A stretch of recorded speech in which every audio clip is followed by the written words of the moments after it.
Zima dolazi, ptičice traže skloništa, a kućica za ptičice nije neka filozofija, nije neka mudrolija.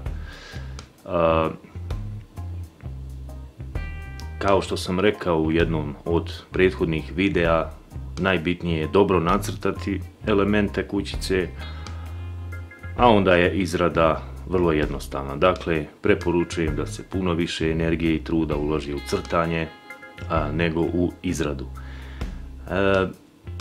Dvije stvari bih istaknuo. Prva je da rupa na kućici ne bude prevelika, tako da spriječi ulazak nekakvih predatora.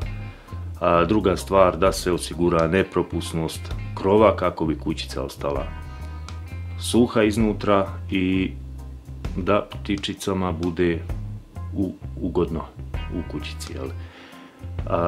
Ja sam se odlučio za neku školsku kućicu, onu običnu, međutim na internetu zbilja ima svakakvih stvari, super kućica, onako pa mašti na volju, može se uraditi stvarno zanimljive kućice,